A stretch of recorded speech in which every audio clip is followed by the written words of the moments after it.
lakini katika kuenenda katikati ya safari wamemwacha Mungu. Kwa nini?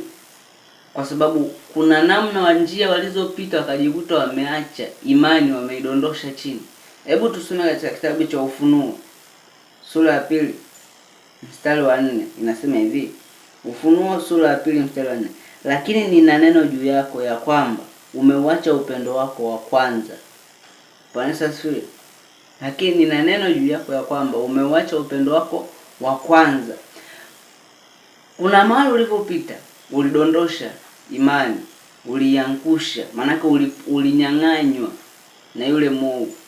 Umeacha imani yako ya kwanza, ile ambayo uliomwamini Mungu, ile kuishi na Kristo mara ya kwanza, kwa sababu kuna namna ulivyompokea Mungu ulikuwa, na sasa katika kuenenda kukua katika Ukristo umekuwa ukipungua ndani moyoni. Mwilini hatukuoni, lakini moyo wako unajua kabisa kuna kiwango kinashuka cha kiroho, kuna kiwango kinashuka, kuna kiwango hakiendani na kile cha kwanza ulipookoka. Bwana asifiwe.